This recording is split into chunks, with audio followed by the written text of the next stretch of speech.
Welcome back to team hope classes कुफारा। आज हम बात करेंगे क्लास 9th केमिस्ट्री की unit second is matter around us pure, क्योंकि मैटर इन आवर सराउंडिंग्स वो हमने कंप्लीट करा हुआ है। तो मैटर के बारे में हम लोगों ने बहुत डिटेल में पढ़ा हुआ है। वहां पे हम लोगों ने फिजिकली मैटर को डिवाइड किया था इनटू 3 मेन टाइप्स में और 2 सब टाइप्स में किया था डिवाइड, जिसमें आप लोगों को पता होगा सॉलिड, लिक्विड, गैस और प्लाज्मा स्टेट ऑफ मैटर और बोस-आइंस्टाइन कंडेंसेट। वो हम लोगों ने बहुत अच्छे से डिस्कस करा हुआ है। लेकिन यहाँ पे जब बात आ गई प्योरिटी की, प्योरिटी में हम लोग देखते हैं, मार्केट में हम लोग देखें या किसी भी जगह पे हम लोग देखें तो मोस्टली हमें दिखता है प्योर घी होता है, प्योर मिल्क होता है, प्योर वाटर होता है, व्हाटसोएवर इट इज, या प्योर मिल्क होता है। वो तो मिल्क प्योर नहीं होता है, वो अलग बात है। तो यहाँ पे जब हम प्योरिटी की बात आ गई, आजकल मोस्टली आप लोग देखते हो कि हम लोगों का ज्यादातर भरोसा जो है वो ऑर्गेनिक पे जाता है। इसलिए ऑर्गेनिक पे जाता है क्योंकि ऑर्गेनिक जो होता है as a chemistry of purity, purity की जो केमिस्ट्री होती है, केमिस्ट्री में किस चीज को प्योर कहा जाता है वो हमें इस यूनिट में पढ़ना है। लास्ट पे आप लोग इस चीज पे डिस्टिंग्विश कर पाओगे कि केमिस्ट्री के हिसाब से भी और हमारे हिसाब से भी कौन सी चीज प्योर है और कौन सी चीज इम्प्योर है। तो मैटर को यहां पे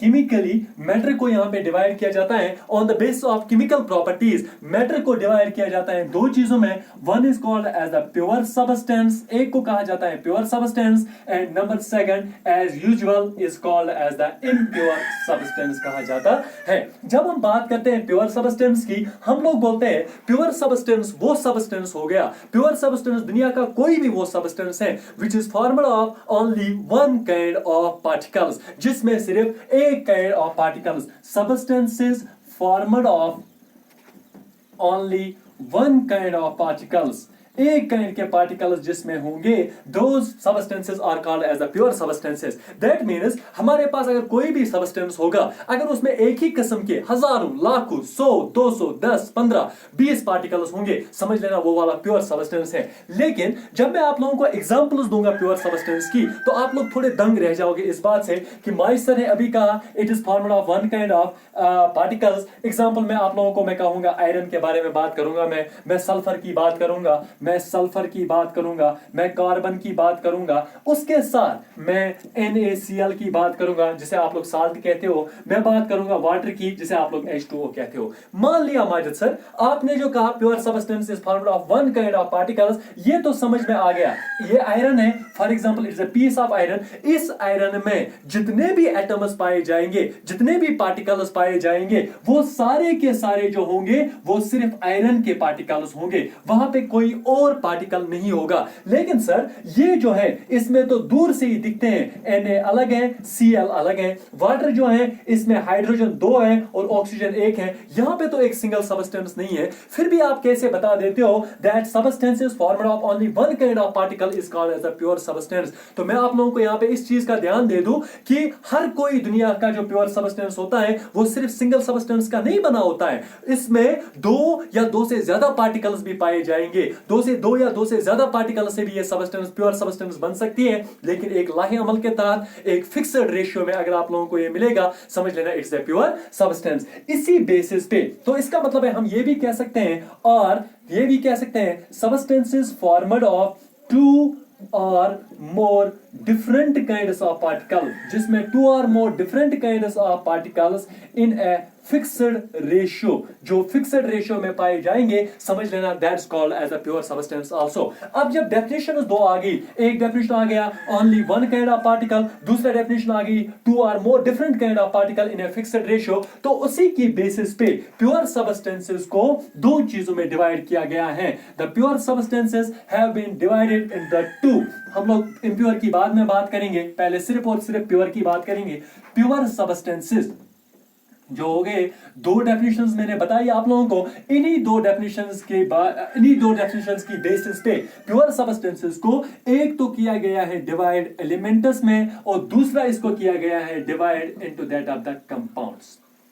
ध्यान रख लो, एलिमेंट्स क्या होते हैं? एलिमेंट्स वो होते हैं which are formed of only one kind of atoms. ये वो सबस्टेंसेस होते हैं, एलिमेंट्स वो चीजें होती हैं जो बनी हुई होती हैं only one kind of particles, only one kind of atoms इसमें पाए जाते हैं, and which can't be further formed of only one kind of atom, जिसमें वन काइंड ऑफ एटम्स पाए जाते हैं, which cannot be further simplified, जिसको हम फर्दर सिंप्लीफाई नहीं कर सकते, that's called as an element. For example हमारा जो पीरियोडिक टेबल होता है, हमारे पीरियोडिक टेबल में आज है 118 एलिमेंट्स, 118 एलिमेंट्स हमारे पास है। उन एलिमेंट्स में से हर किसी का नाम मैं तो बता नहीं सकता। मैं आप लोगों को कार्बन की बात बता दूं, नाइट्रोजन की बात बता दूं, ऑक्सीजन की बात बता दूं, सल्फर की बात बता दूं। तो यहां मैं एक चीज उठाता हूं, फॉर एग्जांपल ऑक्सीजन। अगर ये ऑक्सीजन एलिमेंट है, या अगर ये नाइट्रोजन का है, या आयरन का, for example it's iron, iron तो फेरस से आया हुआ है इसलिए Fe इसकी फार्मूला है।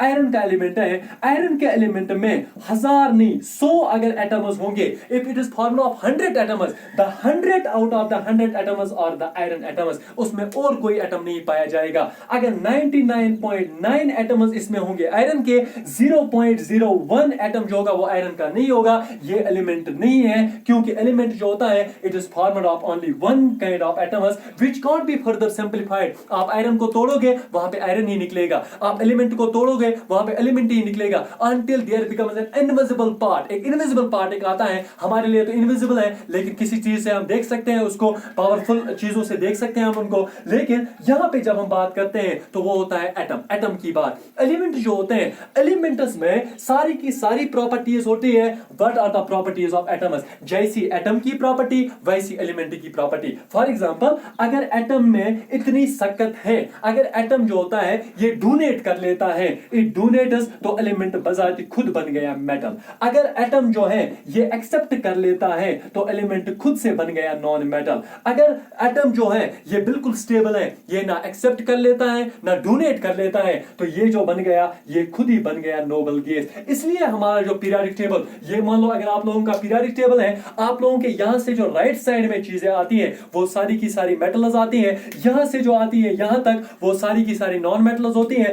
यहां से ऐसे जस्ट लाइक दिस एक चीज आती है, those are called as the metalloids. और इसके लास्ट पे एक चीज आती है, those are called as the noble gases. इनको नोबल गैसेस कहा जाता है। तो यहां पे एंड पे नोबल गैसेस, ये मेटलाइड्स आते हैं, यहां से नॉन मेटल्स आते हैं। इसके बीच में जो चीजें आती हैं वो उनको कहते हैं हम, those are called as the non metals. तो पूरे राइट साइड में आप लोगों के मेटल्स आते हैं, फिर मेटलाइड्स नॉन मेटल्स से सेपरेट करने के लिए यहां पे आगे नॉन मेटल्स, और लास्ट पे आते हैं आप लोगों के नोबल गैसेस जिसमें आता है neon, krypton, xenon, radon, whatever it is. तो ये हो गए एलिमेंट्स की बात। एलिमेंट्स जो होते हैं, एलिमेंट्स में एक चीज याद रखो, जैसा इनका कॉन्स्टिट्यूएंट, जैसे इनके एटम्स, वैसी इनकी प्रॉपर्टीज होती है। लेकिन अगर हम बात करते हैं कंपाउंड्स की, whenever we talk of that of the compounds, compounds में क्या होता है? कंपाउंड्स में होता है substances formed of 2 or more kinds of particles, जिसमें 2 या 2 से ज्यादा काइंड के पार्टिकल्स होंगे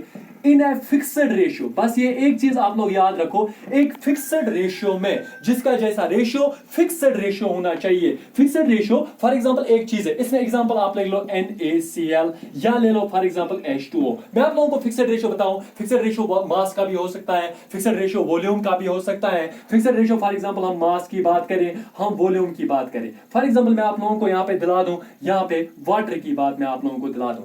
वाटर जो होता है, इसमें यहां पे वाटर की फार्मूला है H2O, ये बात आप लोग ध्यान में रख लो। तो अगर हम मास के हिसाब से बात करें, हाइड्रोजन का, एक हाइड्रोजन का मास है 1, 2 हाइड्रोजन का हो गया 2:, ऑक्सीजन का मास हो गया, एटॉमिक नंबर 8 है, एटॉमिक मास उसका 16 है, तो ये हो गया 16, 2 1s 2 8s। तो वाटर में हमेशा बाय मास उनका रेशियो होता है 1:8। ये दुनिया के हर किसी वाटर में, वाटर मॉलिक्यूल में पाया जाएगा। वॉल्यूम की अगर हम बात करेंगे, वॉल्यूम मतलब हो गया यहां पे हाइड्रोजन जो है इट इज 2 और ऑक्सीजन सिर्फ 1 है, तो वॉल्यूम के हिसाब से वाटर पाया जाएगा 2:1। तो कंपाउंड्स को प्योर सब्सटेंसेस क्यों कहा गया? इसलिए प्योर सब्सटेंसेस कहा गया क्योंकि अगर ये ले लो आप लोग वाटर, ये वाटर है आप लोगों का, तो इसमें यहां पे आप लोग उठाओगे मॉलिक्यूल, वो होगा H2O। उसमें हाइड्रोजन जो होगा ये होगा फॉर एग्जांपल ऑक्सीजन, ऑक्सीजन के यहां पे भी हाइड्रोजन और यहां पे भी हाइड्रोजन होगा। तो इसको कंपाउंड क्यों बनाया गया? क्योंकि ये हमने ऐसे ही नहीं उठाया और मिलाया है, इट आर केमिकली बॉन्डेड। ये केमिकली बॉन्डेड होते हैं, इनमें केमिकल बॉन्ड्स पाए जाते हैं। कभी कभी बॉन्ड्स जो होते हैं, बॉन्ड्स कभी स्ट्रॉन्ग कभी वीक होते हैं, लेकिन केमिकली बॉन्ड्स होते हैं। तो इसका मतलब है जब इसमें केमिकल बॉन्ड्स पाए जाते हैं, तो इसका मतलब है इनकी फॉर्मेशन में रिलीज भी एनर्जी हो सकती है या एब्जॉर्ब भी एनर्जी हो सकती है, तब जाके कंपाउंड्स बन जाते हैं। तो वाटर जो होता है, कंपाउंड्स की अगर हम बात करें, जैसे हमने एलिमेंट में देखा, एलिमेंट की आखिरी एंटाइटी जो है वो एटम है, एटम से शुरू हुआ, इसकी जो कंपाउंड्स के बाद जो चीज आती है, इसकी जो फाइनल एंटाइटी है दैट इज मॉलिक्यूल, वो होता है molecule. That means various molecules combine, various molecules of H2O combine to form the compound of the water, water का कंपाउंड बना लेते हैं। और एक चीज एक याद रखो, कंपाउंड्स में एक चीज और याद रखो आप लोग, मैं आप लोगों को ये बता दूं, इनकी जो for example this was water, water में दो चीजें मिलती हैं, एक मिलता है हाइड्रोजन, एक मिलता है ऑक्सीजन। ये बात आप लोग ध्यान में रख लो, मैं आप लोगों को पहले ही बता दूं आप लोगों को इनकी जो प्रॉपर्टीज होती हैं, ये जो आगे देता है इट गिव्स वाटर। जो प्रोडक्ट की जो ये वाला कंपाउंड है, कंपाउंड की प्रॉपर्टी जिससे ये बना होता है उससे बिल्कुल अलग होती है, क्योंकि ये केमिकल चेंज से बन जाते हैं, ये केमिकल रिएक्शन से बन जाते हैं, तो इसमें इसकी जो प्रॉपर्टीज होती हैं वो बिल्कुल इससे अलग होती है। फॉर एग्जांपल मैं आप लोगों को बता दूं, हाइड्रोजन जो होता है, hydrogen gas, it is combustible. अगर आप लोग देखोगे कंबस्टेबल होता है, ये जलाया जा सकता है, it Burns with a pop sound. आप लोग जब इसके पास लाइटर लगाओगे तो इसमें पॉप साउंड निकलेगी। अगर ऑक्सीजन की बात करें, ऑक्सीजन मदद करता है तो इन कंबस्टन, कंबस्टन किसी चीज को आग लगाने में मदद करता है। लेकिन जो वाटर होता है, यहां पे अगर आप लोग हाइड्रोजन देखोगे इट्स गैस, ऑक्सीजन देखोगे इट इज गैस, लेकिन ये जो वाटर होता है इट इज लिक्विड। यहां पे हाइड्रोजन देखा इट इज कंबस्टेबल, वो चीज जिसे आग लग जाती है, ये चीज होती है जिसकी वजह से आग लग जाती है, लेकिन वाटर वो है जिसकी वजह से आग बुझ जाती है, एक्सटिंग्विश हो जाती है। तो प्रॉपर्टीज इसकी बिल्कुल डिफरेंट होती है। और कंपाउंड्स की और एक चीज, इनके बॉइलिंग पॉइंट और मेल्टिंग पॉइंट होता है फिक्स्ड। ये बात भी आप लोग याद रखोगे, बॉइलिंग पॉइंट और मेल्टिंग पॉइंट जो होता है वो बिल्कुल फिक्स्ड होता है। फॉर एग्जांपल मैं वाटर की बात करूं, water is a compound, water का बॉइलिंग पॉइंट है 100 डिग्री सेल्सियस, फ्रीजिंग पॉइंट है 0 डिग्री सेल्सियस। दुनिया के किसी भी जगह से आप लोग पानी लाओगे, उसका बॉइलिंग पॉइंट होगा 100 डिग्री सेल्सियस और जो मेल्टिंग पॉइंट होगा, सॉरी फ्रीजिंग पॉइंट होगा उसका, वो होगा 0 डिग्री सेल्सियस, क्योंकि ये बॉन्डेड होते हैं केमिकली और एनर्जी उनको उतनी ही लगती है जितनी मॉलिक्यूल्स को कंबाइन करने में लग जाती है। ये होगी हमारी, एक तो होगी एलिमेंट्स की बात, एक तो होगी कंपाउंड्स की बात। अब बात करते हैं इम्प्योर सबस्टेंसेस की। इम्प्योर सबस्टेंसेस वो सबस्टेंस होते हैं which are formed of more than one kind of particles, जिसमें more than one kind of particles होते हैं। और इम्प्योर सबस्टेंस में हम लोगों को पढ़ना है मिक्सचर्स।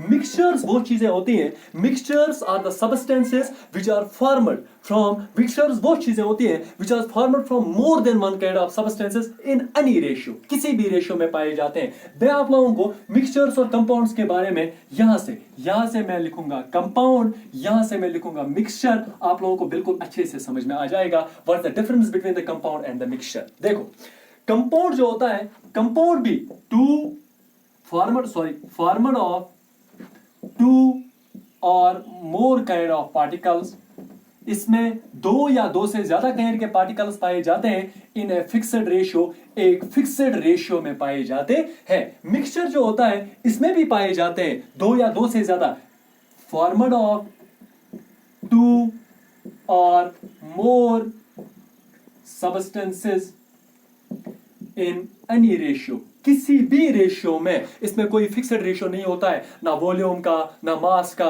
ना डेंसिटी का, ना किसी भी चीज का। तो इसमें क्या होता है, एनी रेशियो, किसी भी रेशियो में आप लोग कोई चीज मिला सकते हैं। फॉर एग्जांपल यहां पे मैं आप लोगों को एग्जांपल दे चुका हूं, यहां पे एग्जांपल मैंने वाटर की दी थी, यहां पे मैं एग्जांपल दूंगा आप लोगों को टी की, यहां पे मैं एग्जांपल दूंगा एक साल्ट सोल्यूशन की। आप लोग साल्ट उठाओगे, नमक उठाओगे, पानी में डालोगे तो वो बन गया आप लोगों का मिक्सचर। आप लोग चाय बनाओगे, कभी कभी बंदा कहता है मेरे लिए स्पेशल टी मंगा दो, दूध ज्यादा पानी कम। अब बोलेगा कोई बंदा चाय मिला दो, चाय बना दो मेरे लिए, तो चाय तो होती है पानी ज्यादा दूध कम, कोई कंसंट्रेशन नहीं होती है, कोई फिक्स्ड रेशियो नहीं होता है। या साल्ट सॉल्यूशन, आप नमक कम डालोगे वो भी डिसॉल्व होगा, आप नमक ज्यादा डालोगे वो भी डिसॉल्व होगा। तो ये आ जाता है मिक्सचर्स में। यहां से अगर हम देखेंगे ये जो होते हैं दीज आर होमोजीनियस। होमोजीनियस मतलब हो गया वाटर में आप लोगों को कहीं पे भी हाइड्रोजन अलग नहीं दिखेगा, ऑक्सीजन अलग नहीं दिखेगा। साल्ट में आप लोगों को कहीं नहीं, साल्ट में से कोई चीज Na अलग नहीं दिखेगा, क्लोरीन अलग नहीं दिखेगा। लेकिन यहां पे ये होमोजीनियस भी हो सकते हैं और हेटेरोजीनियस भी हो सकते हैं।